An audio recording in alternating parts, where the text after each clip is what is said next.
अस्सलामुअलैकुम, मैं अरीश फ़ातिमा और मैं आज आपको बताऊंगी। जैसे पहली वीडियो में मैंने आपको प्रेजेंट इंडेफिनिट के बारे में बताया था, इसी तरीके से मैं आपको प्रेजेंट कंटिन्यूस के बारे में आज समझाऊंगी। तो मैं आज प्रेजेंट कंटिन्यूस के हवाले से आपको बताना चाहूँगी और मैं आपको ये भी बताना चाहूँगी कि प्रेजेंट कंटिन्यूस क्या होता है। प्रेजेंट कंटिन्यूस का प्रेजेंट मतलब जो चल रहा है, यानी कि अभी मैं लिख रही हूँ। मैंने आपको ये वीडियो में बार बार हर वीडियो में बता रही हूँ कि प्रेजेंट किसे कहते हैं। अब कंटिन्यूस का मतलब जारी रखना, प्रेजेंट कंटिन्यूस जो अभी काम जारी है। तो अब हम इसकी पहचान की तरफ चलेंगे कि इसकी पहचान क्या है। जिस जुमले के आखिर में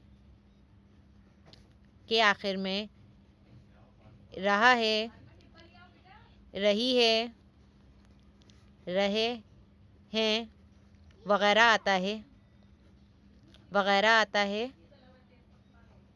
वो प्रेजेंट कंटिन्यूस कहलाता है। अब यहाँ तक आपको बाकायदा समझ में आ गया होगा। अब मैं आपको एक और चीज़ बता दूँ इसी से मुताल्लिक कि अगर आपको कोई पूछे कि प्रेजेंट कंटिन्यूस किसे कहते हैं, प्रेजेंट कंटिन्यूस हमेशा उस चीज़ को कहते हैं जो काम जारी हो, क्योंकि प्रेजेंट कंटिन्यूस की मीन्स ही यही होती है। प्रेजेंट मतलब जो चल रहा है और कंटिन्यूस मतलब जो जारी है, मतलब जो अभी काम जारी। जैसे मैं लिख रही हूँ तो यहाँ पे मैं काम भी कर रही हूँ और ये मेरा प्रेजेंट भी कहलाएगा। ठीक है। उसके अलावा मैं आपको एक और चीज़ बता दूँ कि हमेशा जब हम पहचान पढ़ लेते हैं तो हमें ऑटोमेटिकली समझ में आ जाता है कि प्रेजेंट कंटिन्यूस क्या है। जिसके जुमले में आखिर में रहा है, रही है, रहे हैं वगैरह आता है, हम इसकी पहचान से हर जुमले को पहचान सकते हैं। और उसकी पहचान क्या है? रहा है, रही है, रहे हैं। पहचान से ही हम जुमले की पहचान कर सकते हैं। अगर हमें पहचान का ही नहीं पता होगा तो हम कैसे बताएंगे कि प्रेजेंट कंटिन्यूस का है या प्रेजेंट इंडेफिनिट का है। रट्टाफिकेशन नहीं करना, क्योंकि हम जिस तरीके से समझ के पढ़ेंगे उतना ज़्यादा बेहतर रहेगा। अब हम ये समझेंगे कि रट्टाफिकेशन करें तो इस तरीके से तो नहीं हो सकता, लेकिन हमें इसे डीपली समझना पड़ेगा। अब यहाँ तक तो आपके बात समझ में आ गई होगी। पहचान जिस जुमले के आखिर में रहा है, रही है वगैरह आता है वो प्रेजेंट कंटिन्यूस कहलाता है। ठीक है। इसके बाद स्ट्रक्चर पे आ जाएं। ठीक है। स्ट्रक्चर क्या है आपका? सबसे पहले फॉर्मूला। ठीक है ना। अब हम फॉर्मूले में अगर पढ़ना चाहें तो सबसे पहले फॉर्मूला हमारा क्या कहलाएगा और फॉर्मूले में क्या क्या चीज़ें ऐड होंगी और फॉर्मूला किस तरीके से बनेगा। जैसे हमने प्रेजेंट इंडेफिनिट का बनाया था, इसी तरीके से हम प्रेजेंट कंटिन्यूस का बनाएंगे। सिर्फ इसमें चेंजिंग क्या होगी? हेल्पिंग वर्ब की चेंजिंग होगी और वर्ब की फर्स्ट फॉर्म की चेंजिंग होगी। ये मैं आपको बता दूं।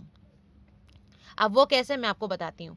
फॉर्मूला सबसे पहले subject plus is am are plus verb की फर्स्ट फॉर्म के साथ ING plus object. Subject is am are. Is am are क्या है आपका? Helping verb. ठीक है। और यहाँ पर जैसे हमने प्रेजेंट इंडेफिनिट में पढ़ा था कि वर्ब की फर्स्ट फॉर्म आएगी, लेकिन यहाँ पर वर्ब की फर्स्ट फॉर्म के साथ आईएनजी आ जाएगी। जैसे वर्क हो गया फर्स्ट फॉर्म, अब जब वर्किंग होगी तो वो ऑटोमेटिकली फोर्थ फॉर्म में चेंज हो जाएगा। और अब मैं आपको मज़ीद मालूमात के लिए और मज़ीद आगे पढ़ाऊंगी। और ये जो मैंने फार्मूला बनाया ये अफर्मेटिव है या निगेटिव है, ये आपको पता होना चाहिए। ये हमने सबसे पहले क्या बनाया है? अफर्मेटिव। ठीक है। अफर्मेटिव जो कि सादा जुमला होता है। सही है।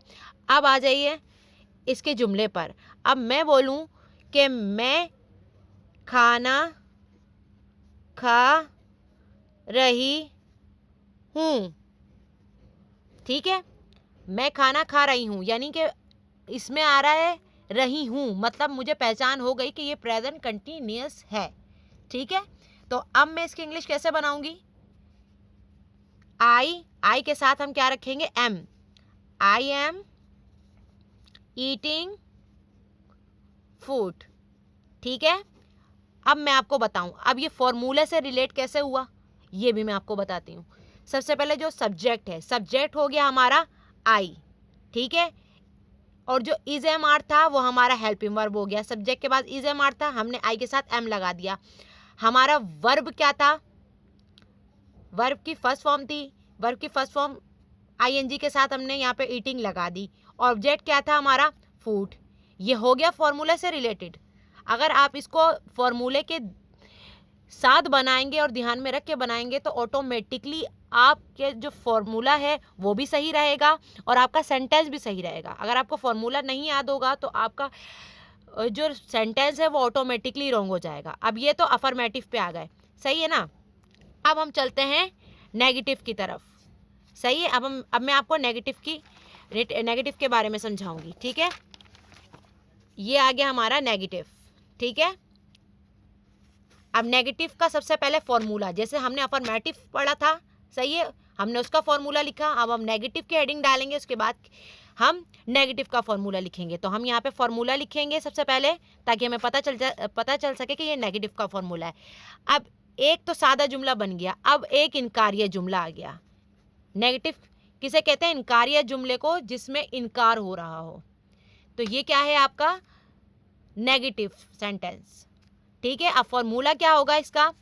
सब्जेक्ट प्लस, ठीक है,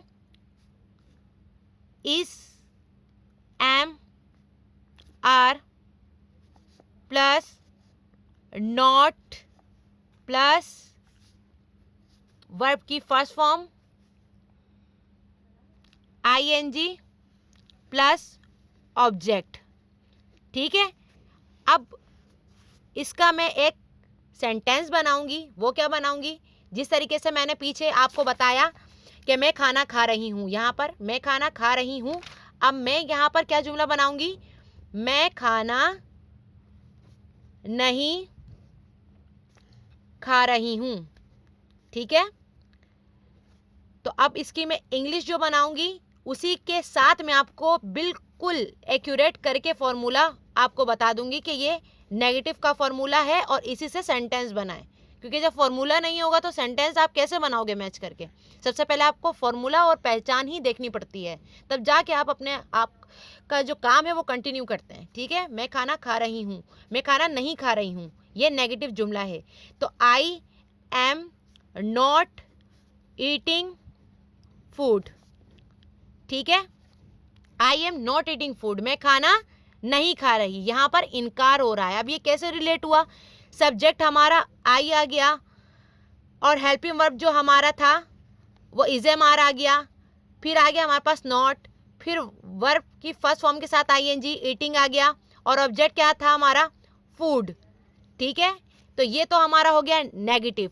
अब चलते हैं इंटेरोगेटिव पे, सही है। इंटेरोगेटिव सेंटेंस, सही है। अब ये कौन सा जुमला होता है?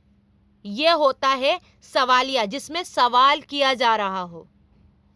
कौन सा है ये? सवालिया। अब सबसे पहले जिस तरीके से हमने इनकारिया का फॉर्मूला बनाया था, अब हम सवालिया का भी यानी इंट्रोगेटिव का फॉर्मूला बनाएंगे। तो वो हम कैसे बनाएंगे? अब इस पर बिल्कुल ध्यान रखिएगा और बिल्कुल आसान तरीके से आप लोग भी इस चीज़ की प्रैक्टिस करिएगा, ठीक है। अब यहाँ पे मैं इंट्रोगेटिव का फॉर्मूला बना रही हूँ। मैंने फॉर्मूला लिखा, ठीक है। सबसे पहले यहाँ पर निगेटिव के अंदर सब्जेक्ट था ना, अब इसमें सबसे पहले हेल्पिंग वर्ब आ जाएगा। Is, am, are plus subject plus verb की फर्स्ट फॉर्म के साथ आईएनजी प्लस ऑब्जेक्ट। ये हो गया हमारा इंट्रोगेटिव का फॉर्मूला। अब मैं इसी के नीचे क्या बनाऊंगी? इसका सेंटेंस उर्दू में, फिर इसको इंग्लिश में मैं कन्वर्ट करके आपको बताऊंगी और फिर दोबारा से मैं बताऊंगी कि ये जो फॉर्मूला है ये इंट्रोगेटिव से रिलेट करता है, ठीक है। इंट्रोगेटिव से रिलेट करता है। अब देखिए यहाँ पर बी कंसंट्रेट। क्या मैं खाना खा रही हूं? यानी इसमें सवाल पूछा जा रहा है, ठीक है। जो अफर्मेटिव था वो सादा था, जो नेगेटिव था वो इनकारिया है, जो इंट्रोगेटिव होगा वो हमारा सवालिया कहलाएगा, ठीक है। अब हम नीचे इसकी इंग्लिश बनाएंगे। कैसे? सबसे पहले मैंने क्या रखना है? एम, एम आई, ठीक है, एम आई ईटिंग फूड, ठीक है। अब ये कैसे हुआ? अब मैं ये आपको बताती हूँ। देखें यहाँ हेल्पिंग वर्ब था, हेल्पिंग वर्ब पहले आ गया, ठीक है। यहाँ पे जैसे हेल्पिंग वर्ब पहले था वो हमने पहले लिखा फॉर्मूले के मुताबिक, फिर सब्जेक्ट आया, फिर यहाँ पर आई आ गया, फिर ये वर्ब की फर्स्ट फॉर्म के साथ आईएनजी, ये ईटिंग आ गई, और जो हमारा ऑब्जेक्ट था वो क्या था, फूड था।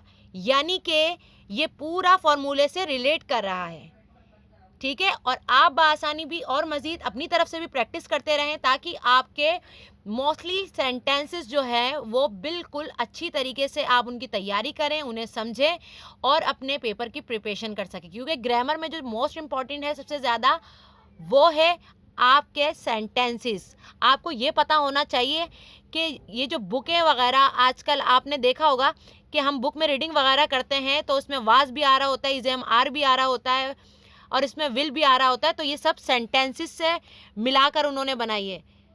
ये जो पूरी स्टोरियाँ लिखते हैं, अगर ये क्या बोलते हैं इज़ेम आर या हेल्पिंग वर्ब या वर्ब ये मौजूद ना हो तो उनकी स्टोरी बन ही नहीं सकती। ये सारा ग्रामर का कमाल है। अगर आपकी ग्रामर क्लियर है तो ऑटोमेटिकली आपकी रीडिंग से लेकर आपकी एक्सप्लेनेशन तक सब क्लियर होगी। और इंशाल्लाह नेक्स्ट वीडियो में मैं आपको मज़ीद और बहुत सारी चीज़ें समझाऊंगी और मज़ीद ये पूरा कंप्लीट करवा दूंगी मैं आपको टेंसेस, ठीक है। तो आप लाजमी प्रैक्टिस करिएगा और कुछ भी आपने मिस नहीं करना, वीडियो को एक्यूरेट देखना है ताकि आपको बआसानी समझ में आ सके, ठीक है। अब मुझे इजाज़त दीजिए, अब हमारी कल जो है वो इंशाल्लाह नेक्स्ट वीडियो में मुलाकात होगी। अस्सलामु अलैकुम वरहमतुल्लाहि वबरकातुहू।